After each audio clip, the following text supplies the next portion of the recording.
5 வருட ஆட்சியில் 50க்கும் மேற்பட்ட லாக்கப் கோயில் காவலாளி அஜித் சித்திரவதை செஞ்சு அவங்கள கொலை பண்ணார். அண்ணன் ஆம்ஸ்டாங் பொது ஜனங்கள் மத்தியில் மிக பயங்கரமான முறையில் கொலைவெறி தாக்குதல் நடத்தப்பட்டு படுகொலை. ஒரு ஆளுங்கட்சி இருந்தால் அதற்கு கண்டிப்பாக எதிர் விமர்சனங்கள் இருக்கும், எதிர்கட்சிக்காரங்க விமர்சிப்பாங்க. அப்போ அவர்களுடைய மரணங்கள் மட்டும் மர்மமாக இருந்தால் அதற்கு காரணம் மது பழக்கத்தால இளைஞர் சமுதாயம் அழிஞ்சு சீரழிஞ்சு. கலைஞர் கருணாநிதி அவர்கள் சென்னைக்கு எப்படி வந்தாங்க?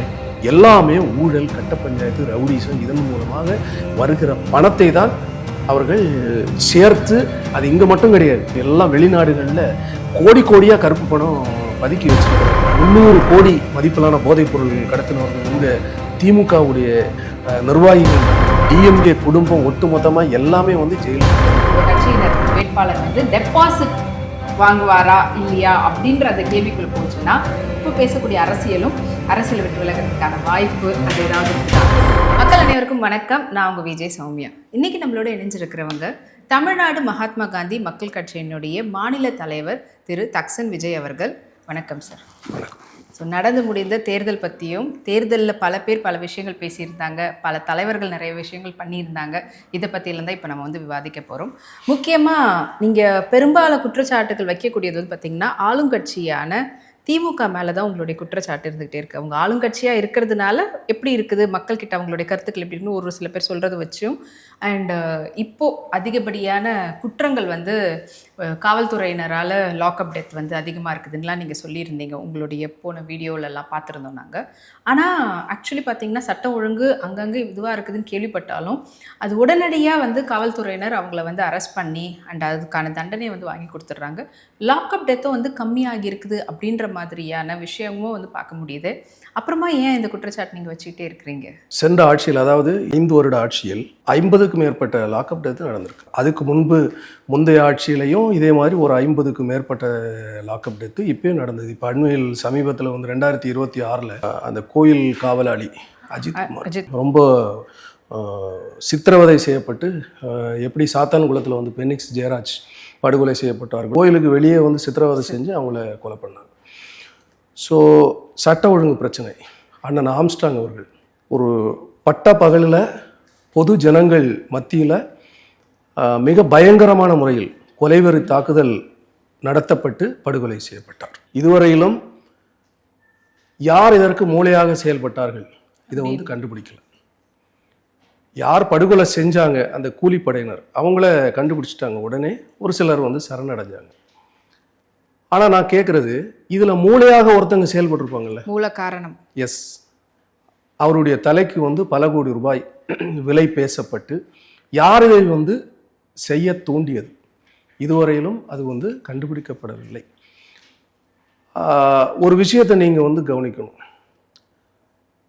அண்ணன் ஆம்ஸ்டாங் அவர்கள் அவருடைய அந்த கடைசி காலங்களில் அவர் பேசுகிற மேடைகள் பூரா திமுகவுக்கு அகெயின்ஸ்டாக தான் பேசி வந்தார். ஆளுங்கட்சியான திமுகவை வந்து வெகுவாக விமர்சித்து பேசினார்.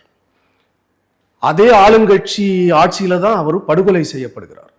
ஆனால் அது வந்து யார் செஞ்சாங்க, யாரை தூண்டி விட்டாங்கன்னு இப்போ வரைக்கும் கண்டுபிடிக்கப்படவில்லை. இது ஒரு மர்மம் தானே.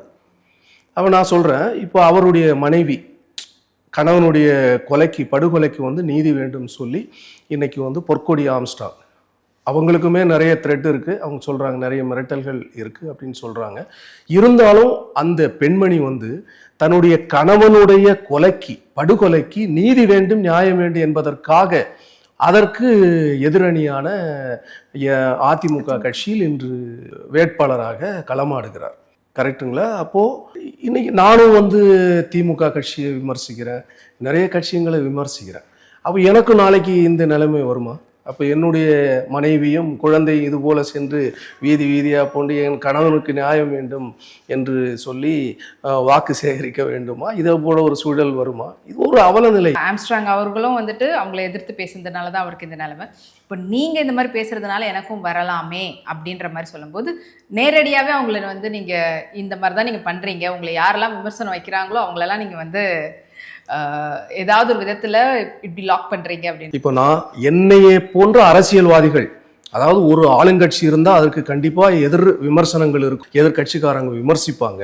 அப்போ அவர்களுடைய மரணங்கள் மட்டும் மர்மமாக இருந்தால் அதற்கு காரணம் என்ன? இப்போ சமீபத்தில் வந்து பெரம்பூர் எலெக்ஷன், சேகர் பாபு மினிஸ்டர் பகிரங்கமாக எல்லாருக்கும் வந்து ஸ்ட்ரைட்டாகவே எச்சரிக்கை விடுறாரு. ஓகே, ஸோ இப்போ நடக்கக்கூடிய அப்போது நிறைய பிரச்சனைகளுக்கு திமுக தான் காரணம், அவங்களுடைய ரவுடிசம் அப்படின்றது தான் வந்து எடுத்துக்கலாமா? இல்லை, அதுவும் ஒரு காரணம் அப்படின்னு எடுத்துக்கலாம். நீங்கள் வந்து கட்சியினுடைய பேரே மகாத்மா காந்தி அப்படின்றதுனால அவருடைய கொள்கையை கொண்டு தான் நீங்கள் வந்து உங்களுடைய கட்சி கோட்பாடு எல்லாமே அப்படி தான் இருக்குது. என்ன சொல்கிறாங்கன்னா, இந்த தமிழ்நாட்டில் வந்துட்டு மதுவிலக்கு வரணும் அப்படின்லாம் நிறைய பேர் சொல்லிட்டு இருக்கக்கூடியது, அது நீங்களும் வந்து ரொம்பவே எப்படி சொல்கிறது, ரொம்ப ஸ்ட்ராங்காகவே அது வந்து எதிர்த்துக்கிட்டு இருக்கிறீங்க. ஏன் மற்ற பக்கத்து மாநிலங்கள் கேரளா, பாண்டிச்சேரி இங்கெல்லாம் வந்து மது இல்லையா? அங்கெல்லாம் வந்து தப்பு அந்த அளவுக்கு நடக்கலையா? இங்கே இருக்கிறதுனால தான் நான் மது வேணும் அப்படின்னு சொல்லலை, மது விலக்கு கண்டிப்பாக தேவை தான். ஆனால் மற்ற மாநிலங்களையும் தானே இருக்குது, தமிழ்நாட்டை மட்டுமே நம்ம சொல்கிறதுக்கான காரணம் என்ன அப்படின்றத மற்ற கட்சியினர் அவங்கவுங்களுக்கு ஒரு காரணம் இருக்கும் அதை வந்து விமர்சனம் பண்ணுறதுக்கு. ஸோ நீங்கள் வந்து மகாத்மா காந்தி அப்படின்ற அந்த கோட்பாடுக்காக விமர்சனம் பண்ணுறீங்களா, இல்லை வேறு ஏதாவது காரணத்துக்காக? இப்போது சமீபத்தில் பார்த்தீங்கன்னா கேரளாவிலே தான் 2 வாலிபர்கள் அச்சு அனந்துங்கிற பேரில் 2 பசங்க குடிபோதையில் வந்து மதுபான கடையில் வந்து தகராறு ஏற்பட்டது இவங்களுக்குள்ள. திடீர்னு வந்து 2 பேரும் மாற்றி மாற்றி சண்டை போட்டாங்க. இதை பார்த்துட்டு இருந்த ஒருத்தர் வந்து அதை தடுத்துருக்கிறார், சண்டை போடாதீங்க அப்படின்னு. இந்த போதை தலைக்கு ஏறின உடனே அவங்க என்ன செய்கிறோம் என்று தெரியாமல் கொலைவெறி தாக்குதல் நடத்தி அவரை வந்து அடிச்சே கொண்டுட்டாங்க. இது எதனால் நடக்குது? மது எனும் மாய அரக்கனால் நடக்கிற ஒரு விபரீதம். அப்போது அண்டை மாநிலங்களிலும் இந்த மதுவால் மது பழக்கத்தால் ஏகப்பட்ட பிரச்சனைகள் நடந்துட்டு இருக்கு. அங்கேயும் வந்து அந்த ஆளுங்கட்சிக்கு எதிராக பிற கட்சிகள் வந்து குரல் கொடுத்துட்டு தான் இருக்கிறாங்க. நம்ம மாநிலத்திலையும் இந்த மது பழக்கத்தால இளைஞர் சமுதாயம் அழிஞ்சு சீரழிஞ்சிட்டு இருக்கு. அப்போ நமக்கு எதுக்கு அது ஏன் வேணும்? அதை படிப்படியாக குறையுங்க. அதுவும் நான் முன்வைக்கிற வாதம் வந்து, அந்த ஒரு கட்சி ஆண்டு கொண்டிருக்கிற கட்சியை வந்து மதுவாலைகளை திறந்து வைத்து அதை உற்பத்தி செய்து அதை விநியோகம் செய்து பணம் சம்பாதிக்கிறது எந்த அளவிற்கான மிகப்பெரிய குற்றம். இதை தான் நான் சொல்கிறேன், இதை தான் நாங்கள் வந்து தவறு அப்படின்னு சொல்கிறோம். ஓகே, அண்ட் பொதுவாகவே வந்து திமுக அப்படின்ற கட்சி ஒரு பெரிய கட்சி, பல ஆண்டுகளாக அதுக்காக அவங்க உழைச்சாங்க, அவங்களுடைய கிரவுண்ட் ஒர்க் அதிகமாக இருந்தது. ஸோ உழைச்சாங்க, முன்னேறினாங்க, இப்போ வந்து ஆட்சி புரிஞ்சிட்ருக்குறாங்க. ஆனால் உங்களுக்குள்ளே ஏதோ ஒரு வைத்தறிச்சல் இருந்துக்கிட்டே இருக்குதோ, அவங்கள வந்து நீங்கள் பேசுகிற விதத்தில் பார்க்கும்போது அப்படி தெரியுது. நான் எல்லாம் அவங்கள பார்த்து வைத்தறிச்சல் படுறதுக்கு பெரிய ஆள் கிடையாது. ஒரு சாதாரணமான ஒரு விமர்சனம் பண்ணுற ஒரு சிறிய கட்சியில் இருக்கிற ஒரு ஆள் தான். அதாவது கலைஞர் கருணாநிதி அவர்கள் சென்னைக்கு எப்படி வந்தார்கள்? திருட்டு ட்ரெயில்னு எல்லாருக்குமே தெரியும். தமிழ்நாடு மக்கள் இல்லை, தழுவிய அளவில் வாழ்கிற எல்லா தமிழக மக்களுக்கும் தெரியும் திருட்டு ரயில் ஏறி கலைஞர் வந்து சென்னைக்கு வந்தார் என்று. இன்று கலைஞருடைய குடும்பம் உலக முதலாளிகள் பட்டியலில், உலக பணக்காரர்கள் பட்டியலில் இடம் வகிக்கிற அளவிற்கு தமிழ்நாட்டில் ஒரு பகுதியை அவர்கள் தன் வசப்படுத்தி இருக்கிறார்கள். இந்த பணம் எங்கிருந்து வந்தது, எப்படி வந்தது, எங்கே கொள்ளையடிச்சாங்க, டெண்டர் கமிஷன் எல்லாமே ஊழல் தான். ஊழல் பணம் இல்லாமல் எப்படி இவங்க பெரிய அளவில் வந்தாங்க? யாருமே வந்து பெரிய ஒரு பேக்ரவுண்டு, ஃபேமிலி பேக்ரவுண்டு இருக்கிறவங்க, ஒரு பெரிய பின்புலத்தில் இருந்து வர்றவங்க திருட்டு ரயில் ஏறி வரமாட்டாங்கல்ல. இது நீங்கள் இப்போ சொல்ல வருவீங்க அடுத்து, அவங்க ஃபேமிலி பெரிய ஃபேமிலியாக இருக்கும், சரவணாஸ்வர அண்ணாச்சி மாதிரி, அதனால் அப்படின்னு சொல்லுவீங்க. அப்போது ஒரு பெரிய ஃபேமிலியில் இருந்து வரவங்க ஏன் கள்ள ட்ரெயின் ஏறி இங்கே வரணும்? ஸோ இன்றைக்கி வந்து அவங்க வந்து வியக்கத்தக்க அளவில் ஆலமரமாக விருட்சமாக வளர்ந்து ஒரு பெரிய கட்டத்தை அடைந்திருக்கிறார்கள். அது எப்படி? அதுதான் இன்னைக்கு பத்திரிகைகள்லையும் செய்திகள்லையும் நம்ம ஒவ்வொரு எத்தனை ஸ்பெக்டம்லேருந்து எத்தனை ஊழல்கள், எல்லாமே ஊழல், கட்ட பஞ்சாயத்து, ரவுடிசம், இதன் மூலமாக வருகிற பணத்தை தான் அவர்கள் சேர்த்து, அது இங்கே மட்டும் கிடையாது, தமிழ்நாட்டில் மட்டும் கிடையாது, உலக அளவில் எல்லாம் வெளிநாடுகளில் கோடி கோடியாக கருப்பு பணம் பதுக்கி வச்சுருக்கிறாங்க. வச்சு தான் அவங்க வந்து இன்னைக்கு முன்னேறுறாங்க. வாயளவில் மட்டும்தானே சொல்ல முடியுது, அது வந்து ஒரு எப்படி சொல்கிறது, எவிடன்ஸாக எதுவுமே எடுத்து வச்சு சொல்கிறதுக்கு ஸ்பெக்ட்ரம் ஊழல், மாநகராட்சியில ஊழல், எல்லாமே வந்து ஆளுங்கட்சி அவங்க கையில ஆட்சி அதிகாரம் இருக்கு, எல்லாத்தையும் மூடி மறைக்கிறாங்க. எல்லா அமைச்சர்கள் மேல, எத்தனையோ அமைச்சர்கள் மேல ஊழல் குற்றச்சாட்டுகள், எல்லாமே அது சும்மாவா ஊழல் குற்றச்சாட்டு சொல்றாங்க? ஊழல் குற்றச்சாட்டுகள் இருக்குது. ஆனால் அதை வந்து அதிகாரப்பூர்வமாக யாராலையும் அதை வந்து பார்த்தீங்கன்னா இதுதான் அப்படின்னு சொல்லிட்டு நிரூபிக்க முடியலைன்றதும் ஒரு பக்கம் இழுவையில் நின்றுட்டு இல்ல, ஸ்பெக்ட்ரம் அதிகாரப்பூர்வமா நிரூபிக்கப்பட்டிருக்கு. அதை தவிர்த்து மற்றதெல்லாம் சொல்கிறேன். மற்றது நிறைய எல்லாமே வந்து அவங்க ஆட்சி அதிகாரத்தில் இருக்கிறப்போ அதை எல்லாமே கம்ப்ரஸ் பண்ணி வைக்கிறாங்க. எப்படி அண்ணன் ஆம்ஸ்ட்ராங் அவர்களுடைய கொலை வழக்கை வந்து இன்னைக்கு வரைக்கும் அதை துப்பு துலங்க முடியாமல் அவங்க தடுத்து வைக்கிறாங்களோ, அது போல ஊழல்களையும் அவங்க புரிஞ்ச ஊழல்கள் அவங்க ஒத்துக்குவாங்களா? இப்போ ஏன் அவங்க பயப்படுறாங்க? இப்போ ஏன் இந்த ஆட்சி அதிகாரத்தை எப்படியாவது அடையணும், எப்படியாவது பிடிக்கணும், எதுக்கு பயப்படுறாங்க? அதாவது இந்த டிஎம்கே ஆட்சி இந்த முறை வரவில்லை என்றால் டிஎம்கே சார்ந்த அமைச்சர்கள், அந்த டிஎம்கே குடும்பம் ஒட்டுமொத்தமாக எல்லாமே வந்து ஜெயிலுக்கு போயிடும். இது ஒரு பக்கம் விமர்சனம் வச்சுருந்தாலும் இன்னொரு பக்கம் வந்து பார்த்தீங்கன்னா தமிழகத்தில் போதைப்பொருள் அதிகமானது காரணமும் வந்து திமுக தான் அப்படின்ற விமர்சனமும் ஒரு பக்கம் வச்சிட்ருக்கிறீங்க, மற்றவங்களும் வைக்கிறாங்க. இந்த போதைப்பொருள் வந்து வட மாநிலத்திலேருந்து வரக்கூடியவங்க நிறைய பேர் தான் கடத்திட்டு வந்து இங்கே வந்து விற்பனை பண்ணுறாங்க அப்படின்ற மாதிரி நிறைய வட மாநிலத்தவர்களை வந்து கைது பண்ணி அவங்க காவல்துறையினர் நடவடிக்கை எடுத்திருக்கிறதையும் பார்த்துருக்குறோம். ஆனால் இன்னமும் ஏன் திமுகவே குற்றச்சாட்டுறதுக்கான காரணம்? உங்க கட்சி பதவி, அதாவது முக்கிய பொறுப்பில் இருப்பவர்கள், ஜாபர் சாதிக் 2000 கோடி, அவர் வந்து ஒரு மாவட்ட அளவில் பொறுப்பில் இருக்கிறவங்க. அப்போ ஒரு மாவட்ட அளவில் பொறுப்பில் இருப்பவர்கள் 26 வழக்குகள் நிலுவையில் உள்ள ஒரு மிகப்பெரிய ரவுடி. எப்படி நீங்கள் ஒரு ஆளுங்கட்சி, நீங்கள் வந்து போதையில்லா தமிழகம் வேண்டும் என்று விரும்புகிற ஒரு கட்சி, எப்படி இது போன்ற ஒரு ஆட்களை மாவட்ட அளவிலான பதவிகள் கொடுத்து வைத்திருக்கிறீர்கள்? சர்ப்ராஸ் நவாஸ், ஜமாலுதீன், இவங்கெல்லாம் யாரு? 300 கோடி மதிப்பிலான போதைப் பொருள் கடத்தினவர்கள் உங்க திமுகவுடைய நிர்வாகிகள் தானே. 70 கோடி மதிப்பிலான போதைப் பொருள் கடத்தின உங்க திமுக நிர்வாகிகள் தானே.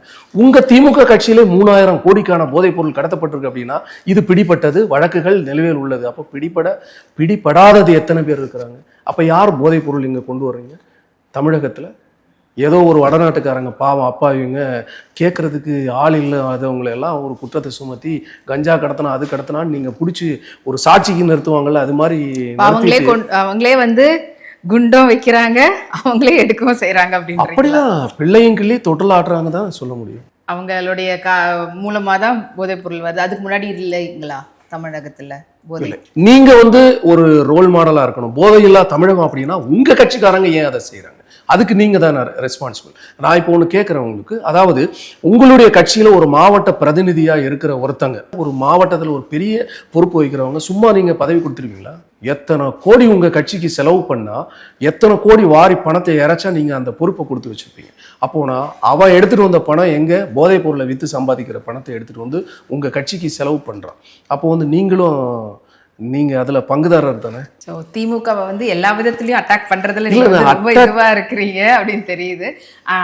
அது ஒரு பக்கம் இருந்தாலும் திமுகவை மட்டும் நீங்க அட்டாக்கும் பண்ணல, திமுகன்ற ஒரு கட்சியை மட்டும் நீங்க அட்டாக் பண்ணலன்றதும் தெரியுது. ஏன்னா உங்களுடைய கட்சியை வந்து பார்த்தீங்கன்னா கொள்கை, காமராஜர் அவருடைய கொள்கையை கொண்டு நீங்கள் வந்து ஆரம்பிக்கப்பட்ட ஒரு கட்சி. ஸோ காங்கிரஸ் உடைய கொள்கையும் ஒரு விதத்தில் உங்களுக்கு இருந்தாலும் அதே காங்கிரஸை நீங்கள் விமர்சனமும் பண்ணுறீங்க. அந்த காரணமும் எனக்கு ஏன் புரியல. ஏன்னா இப்போ கூட பார்த்தீங்கன்னா நீங்கள் ஒரு வீடியோ போட்டிருக்கும் போது சொல்லியிருந்தீங்க, காங்கிரஸில் யார் வந்து அதிகப்படியாக காசு கொடுக்குறாங்களோ அவங்களுக்கு தான் வந்து சீட்டு தராங்க, அவங்க வந்து அந்த அளவுக்கு தான் பார்த்துக்கிறாங்க கட்சியை அப்படின்னு சொல்லிட்டு இப்படி நீங்கள் சொல்லியிருந்தாலும், இன்னொரு பக்கம் இப்போ இருக்கக்கூடிய மாநில தலைவராக இருக்கிற செல்வம் பெருந்தகை வந்து அவர் மேலே பல விமர்சனங்கள் வரும்போது அவரே வந்து நான் வந்து ராஜினாமா பண்ணுறேன் என்னுடைய பதவியை மாநில தலைவரை அப்படின்னு சொல்லியிருந்தாரு. இது அரசியலுக்காக சொல்கிறதா இருந்தாலுமே எலெக்ஷனுக்கு முன்னாடி பார்த்தீங்கன்னா அவர் என்னெல்லாம் சொன்னாரோ அதெல்லாம் ஓரளவுக்கு செஞ்சு முடிச்சும் இருக்கிறாரு. அப்படிப்பட்டவர்லாம் இருக்கும்போது அப்போது ஓரளவுக்கு நல்ல தலைவர்கள்லாம் இருக்கிறாங்க அப்படின்னு எடுத்துக்கலாமா காங்கிரஸில் இன்னமும்? அதாவது படித்த கள்ளன் என்று சொல்வார்கள் இல்லையா, அப்படிதான் சொல்ல தோணும்.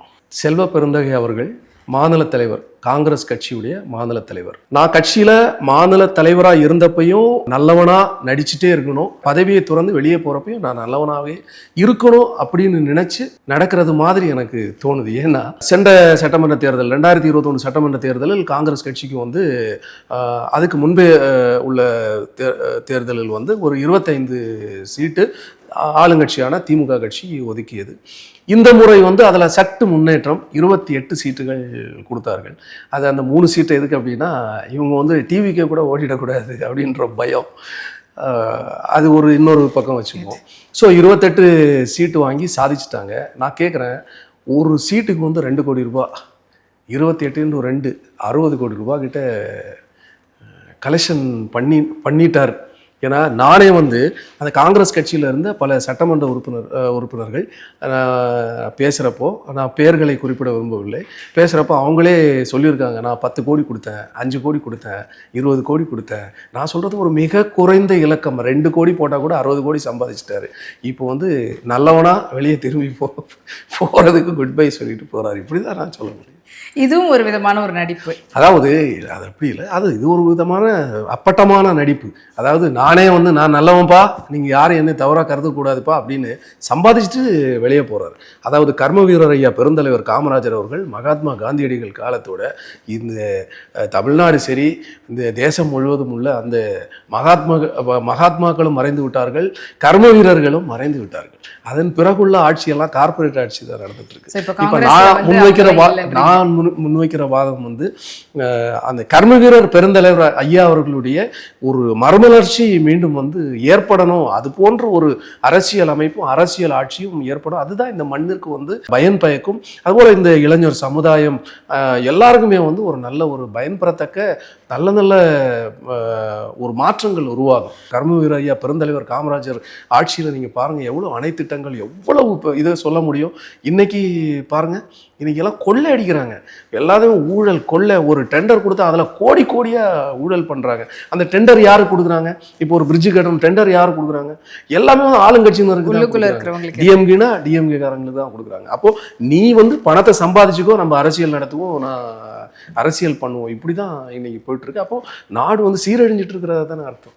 ஆனால் நீங்கள் வந்து அதிகப்படியாக பாஜகவையோ இல்லைன்னா வந்து அதிமுகவையோ விமர்சனம் பண்ணி பார்க்கலையே. அதிகப்படியாக திமுக காங்கிரஸ் பண்ணுற அளவுக்கு ஏன் அவங்கள பண்ணாமல் இருக்கிறீங்க? இல்லை, அதாவது பிஜேபியை வந்து, அதாவது தமிழ்நாட்டில் வந்து பிஜேபி பொறுத்த வரைக்கும் இங்கே வந்து கால் ஊன்றாது, இங்கே வந்து தாமரை வந்து மலராது. எந்த ஒரு சந்தர்ப்பத்தில் எந்த ஒரு சூழ்நிலையிலையும் ரொம்ப தெளிவாக இருக்கும். ஏன்னா அவங்களுடைய திட்டங்களும் சட்டங்களும் அதெல்லாம் வேற. அதை வந்து நம்ம பெருசாக விமர்சனம் செய்கிற அளவுக்கு இல்லை.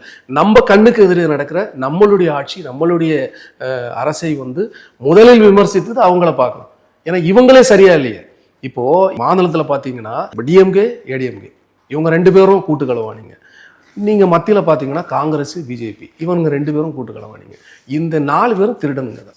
ஆனால் நீங்கள் அதிமுகவும் அதே போல் அவங்க ஆட்சியில் இருக்கும்போது அவங்களுக்கு ஏற்றவங்களுக்கு, அவங்களுக்கு பிடித்தமானவங்களுக்கு தான் டெண்டர் கொடுத்துருப்பாங்க. அதே போல் குற்றங்களும் வந்து அவங்க சார்ந்து இருக்கக்கூடியவங்களுக்கு நிறைய குற்றங்கள் பண்ணியிருப்பாங்க. அதெல்லாம் வந்து நிலுவையிலே தான் இருக்குது. இன்னும் அந்த கேஸ்லாம் முடியாமல் இருக்கிறதையும் பார்க்க முடியுது. ஆனால் அவங்க மேலேயும் நீங்கள் பெரிய விமர்சனம் வச்ச மாதிரி தெரியலையே. இல்ல, அவங்க இப்போ ஆட்சியில இல்ல. நான் தான் சொல்றேனே, ஒரே வரியில 2 பேரும் கூட்டு கலவானீங்க. இவங்க 2 பேருமே ஒரே இதுதான், ஒரு குட்டையில் ஊறுற மட்டைகள். அப்படி இல்ல, ஆளுங்கட்சியா இருக்கிறவங்க 50 வருடம் பண்ணாதான் நம்ம மேல வந்து ஒரு ஸ்பாட்லைட் வரும் அப்படின்ற மாதிரி எடுத்துக்கலாமா? 200% அப்படி கிடையாது. அப்படின்னா நான் ஒரு கட்சியை சார்ந்து இருக்கலாம் இல்லையா? நான் ஏடிஎம்கேக்கு போய் ஏடிஎம்கே ஆதரவு கொடுத்து ஏடிஎம்கேல என் கட்சியை இணைச்சு அவங்களுக்காக நான் பேசியிருக்கலாமே. இல்லை பிஜேபியில் போய் பிஜேபியோட பி டீம்னு சொல்கிறாங்க, பிஜேபியில் போய் இணைஞ்சு சூப்பராக அங்கே ஒரு பதவி வாங்கி அங்கே வந்து களமாடி இருக்கலாமே. இப்போ தனியாக கடந்து சத்தம் போடணும் அவசியம் இல்லையே. அண்ட் ஊழல் சொல்லிட்டு இருந்தீங்க. ஊழல் வந்து இல்லாத ஒரு மாநிலமாக நல்ல அரசை வந்து நான் கண்டிப்பாக தருவேன்னு சொல்லிட்டு தாவேகா விஜய் அவர்களும் சொல்லியிருந்தாங்க.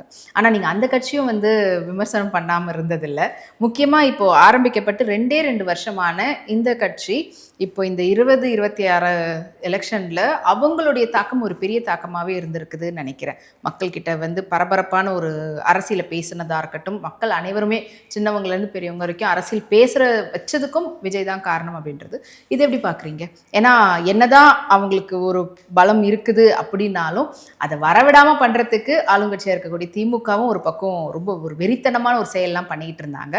இது உங்களுடைய கருத்து? இப்போது விஜய் அவர்களுடைய தமிழக வெற்றி கழகம் அது வந்து சிறு குழந்தைகள், அந்த விசில் ஊதுகிற குழந்தைகளுக்கான கட்சியாக இப்போ இருக்குது. இதை வந்து பெரியவர்களுக்கான கட்சியாக விஜய் அவர்கள் மாற்றணும். இதை தான் நான் சொல்கிறேன். அதாவது 42 பேர் இறப்பிற்கு வந்து ஏன் அவர்களுடைய வீடுகளுக்கு சென்று நீங்கள் துக்கம் விசாரிக்கவில்லை, அனுதாபம் தெரிவிக்கவில்லை, அவர்களுடைய வீட்டிற்கு சென்று சந்திக்கவில்லை? இந்த கேள்விக்கான பதில் மாவட்ட வாரியாக நீங்கள் இந்த சட்டமன்ற தேர்தல் எல்லா மாவட்டங்களுக்கும் ஏன் சுற்றுப்பயணம் செய்யவில்லை, நீங்கள் ஏன் பிரச்சாரம் செய்யவில்லை? சின்ன சிறு குழந்தைகளை டிஜிட்டல் மார்க்கெட்டிங் பண்ணி, டிஜிட்டல் மார்க்கெட்டிங் மூலமாக விஜய் அண்ணாவுக்கு ஓட்டு போடு, விஜய் அண்ணாவுக்கு ஓட்டு போடுன்னு எல்லாரையும் இந்த சிறுவர்களை எல்லாம் ரொம்ப பேனிக்காக்கி அவங்க பெற்றோர்களை எல்லாம் வற்புறுத்த செஞ்சு அதன் மூலமாக ஒரு டிஜிட்டல் மார்க்கெட்டிங் பண்ணி வாக்குகளை பெற நினைத்தது. அப்புறம் இவை எல்லாவற்றுக்கும் மேலாக உங்களுடைய குடும்பத்தை உங்களுடைய கட்டுப்பாட்டில் வைக்க நீங்கள் தவறியது. இவற்றை எல்லாமே நீங்கள் வெளிப்படையாக இதுக்குண்டான ஒரு கிளாரிஃபிகேஷன் நீங்கள் கொடுத்ததுக்கு அப்புறம் தான் நீங்கள் இதை ஒரு பெரியவங்களுக்கான கட்சியாக மாற்ற முடியும். ஆரம்பத்திலேயே அவர் சொல்லியிருந்தாரு, அங்கே எங்களை நிற்கவே விடலை, முதல்ல கிளம்புங்கன்னு சொல்லி போலீஸ் அனுப்பிட்டாங்கன்னு சொல்லிட்டு. அதுக்கப்புறமா மறுபடியும் கரூருக்குள்ளே அவர் உள்ளே போகிறதுக்காக அவருக்கு முதல்ல பெர்மிஷன் கிடைக்கல, அதனால தான் அவங்கள இங்கே வர வச்சோம் அப்படின்றதும் அவங்க சொல்லியிருந்தாங்க. ஸோ இது ஒரு விதத்தில் ஓகே, மறுபடியும் அங்கே போனோன்னா அவங்க பெர்மிஷனும் தரமாட்டுறாங்க, அதுக்கு நான் அவங்கள போய் பார்க்கவும் முடியாமல் இருக்குதுன்றதுக்காக அவங்கள இங்கே வர வச்சது ஒன்றும் தப்பு இல்லையே. குடும்பத்தினர் அவங்களே தான் வண்டி வச்சு என்னால் இது வர முடியல அப்படின்றதுக்காக கூட்டிகிட்டு வந்திருந்தாங்க.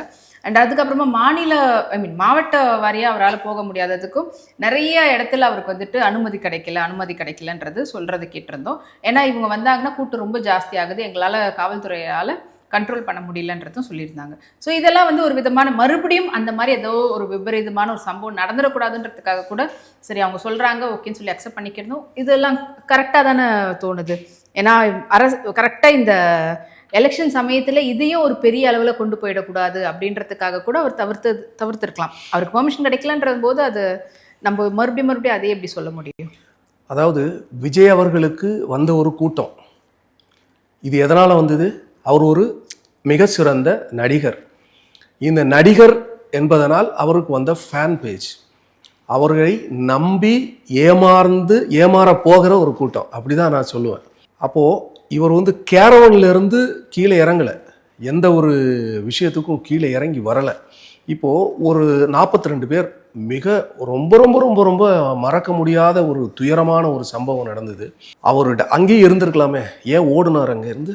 அவர் ஒரு சிறந்த தலைவராக இருந்தால், அவர் மக்களோடு மக்களாக களமாடுகிற ஒரு சிறந்த அரசியல்வாதியாக இருந்தால் இது ஒரு பிரச்சனையே கிடையாது. அதாவது விளம்பரத்தை அவர் விரும்புகிறார். எப்படி இந்த திமுககாரங்க விளம்பர அரசியல் பண்ணுறாங்களோ அதுபோல் அவர் விளம்பரத்தை விரும்புகிறார். ஏன் அவர் தன்னந்தனியாக நடுராத்திரி கார் எடுத்துகிட்டு அங்கே போக முடியாதா?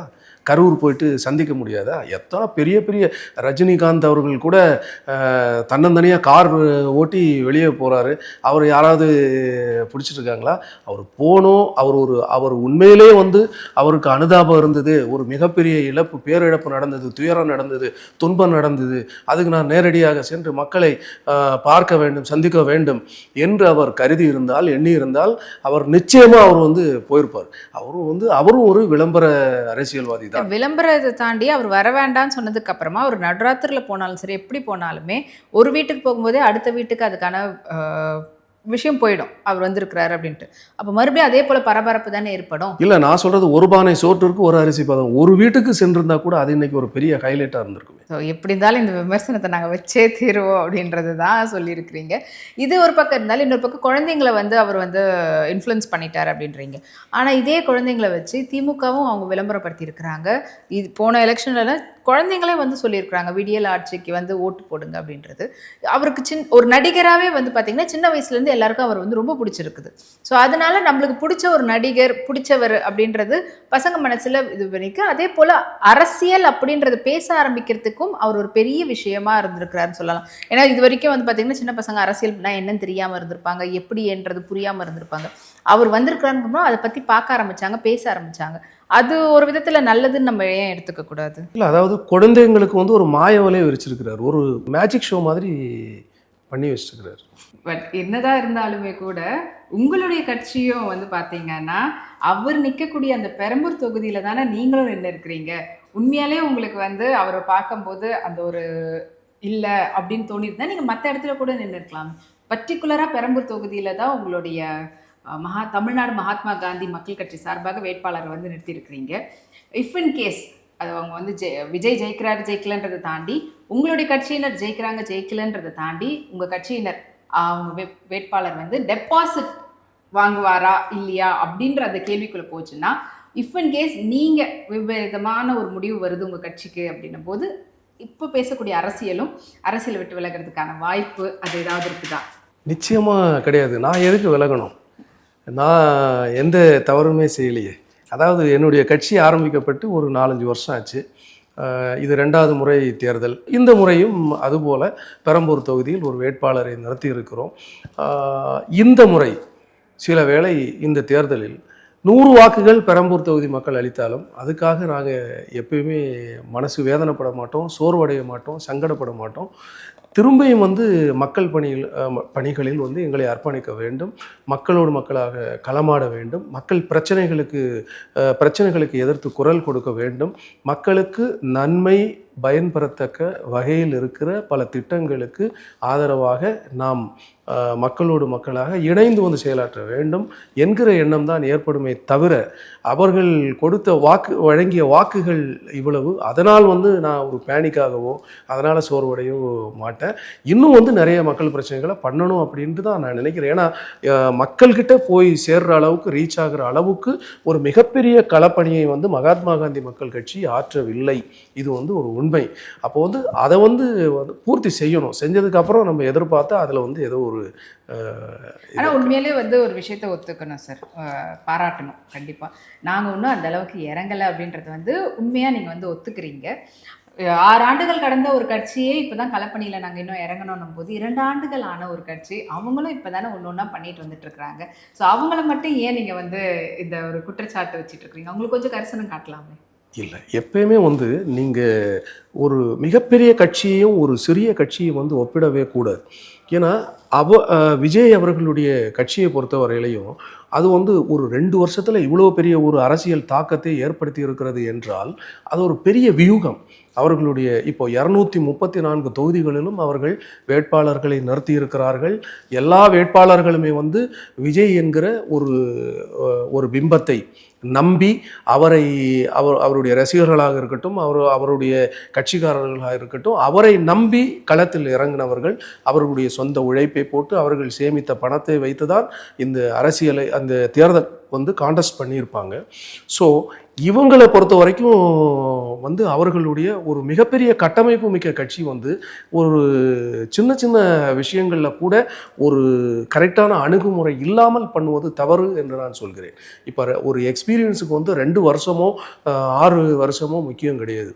அதாவது 2 நாட்களாக இருந்தால் கூட நம்ம எடுத்து வைக்கிற பாதை கரெக்டாக இருக்கணும், கரெக்டான களமாடல் இருக்கணும். எங்கள் கட்சியை நம்பி ஒரு 5 பேரோ 10 பேரோ இல்லை 15 பேரோ இன்னைக்கு ஒரு எலெக்ஷனில் நிற்கிறதுக்கு வருவாங்க. ஆனால் விஜயை நம்பி 234 தொகுதிகளில் 231 தொகுதிகளையும் இன்னைக்கு போட்டியிடுறதுக்கு ஆள் ரெடியாக இருக்கிறாங்க. அப்படின்னா அவர்களுடைய வியூகம் வித்தியாசமாக இருக்கணும். அவர்களுடைய வியூகம் யாருமே விமர்சனம் செய்யாத அளவிற்கு இருக்க வேண்டும் என்பதை தான் நான் உறுதிப்படுத்தி சொல்கிறேன். ஸோ அவங்க கட்சி ஒரு பெரிய கட்சி அப்படின்றத சொல்கிறீங்க. அவங்க அதுக்கேற்ற மாதிரி வேலைகள் பார்க்கணுன்ட்டு.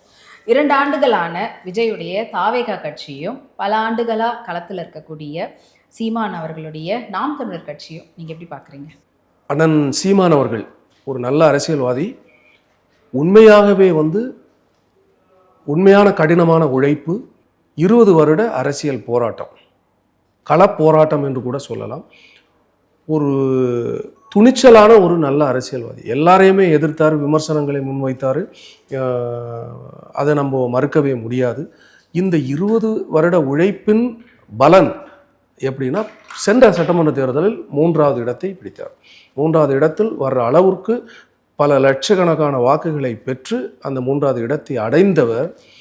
இந்த தேர்தலில் நீங்கள் பாருங்கள், கண்டிப்பாக அந்த கட்சி அட்ரஸ் இல்லாமல் போகிற அளவுக்கு இந்த டிவிக்கு வந்ததுக்கப்புறம் ஒரு மிகப்பெரிய தாக்கம் அந்த கட்சிக்கு ஏற்பட்டிருக்கு.